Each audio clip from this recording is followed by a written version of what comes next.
All right, so we just had the tour of TWB, and it was absolutely fascinating. The guy who started it all, Callum, is just so passionate. And, you ask him about incorporating, you ask him about capitalizing on things. He's doing a co-op, they pay their people well. He sells to restaurants, but only ones where they know the ownership and they know that the servers and cooks are paid well. They don't sell to the LCBO because apparently craft breweries sell to the LCBO on consignment, and then if you don't sell it, you have to buy your own product back. And they don't have millions of dollars lined up because it's just them and their personal income. So they don't sell to the LCBO because it's not feasible for them. Apparently they're hoping to gradually grow not only their local support and their drinkership, but also their community.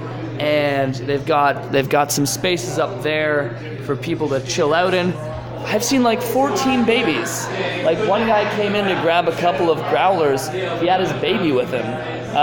3 babies have come down those stairs because I guess, I don't know, they have a daycare up there?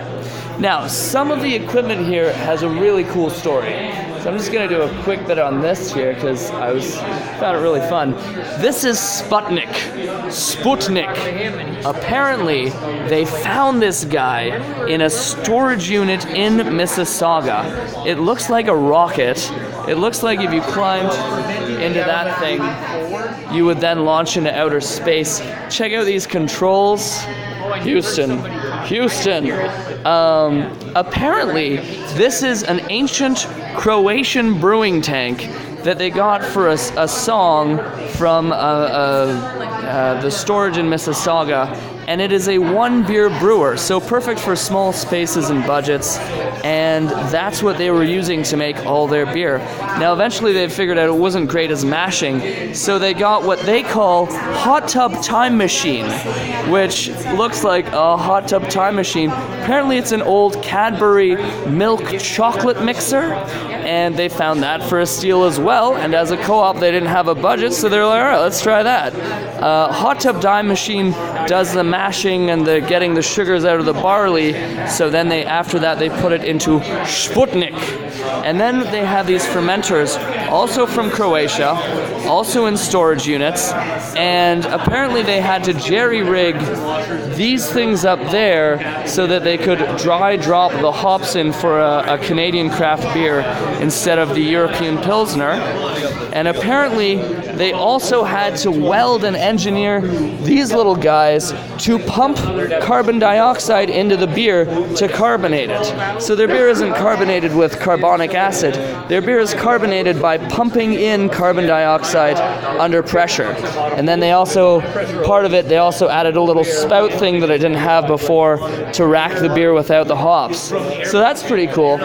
These guys, these are their sort of racking and aging tanks, I guess. And you'll notice they're horizontal. You'll notice they also look like personal submarines. And apparently the issue with horizontal ones is they were like, how do we clean these things?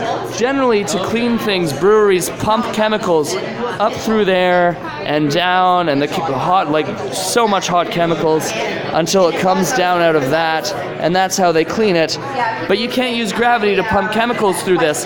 So apparently they save on chemicals and the environment by essentially using them as dust bins with bags in them. So it's like wine in a bag. Their tanks have these bags in them that they fill with the yeasty substance, and that way when they're done that batch, they recycle the bag and they don't have to pump chemicals through the tank. So that's sort of their story. They're doing cool environmental stuff as well. Apparently they give all of their used grains to a farmer who uses them as feed. They recycle their bags. They also are trying to reduce their effluent and are trying to, they're trying to write a grant for a forklift because they need a forklift to get the effluent into totes and get it to a truck so they can get it to a farmer who has already agreed to take it and use it as biofuel, as essentially compost. They just need a forklift to lift it out to the truck. So they're writing a grant for that now because, again, they're a co-op. their money that they have is their own, that they make and use as co-owners. To sum this up, this place is really cool. I mean, really local. Callum is just this passionate guy who wanted to make beer and do it right with a co-op and pay his people and have it be co-owned and not bow to a fat cat on Wall Street. And apparently getting loans with a co-op business model is very challenging. Apparently getting money out of this with a co-op business model is very challenging. But that's what he's saying, is that he's not in this for the money, he's in this because he loves to brew beer.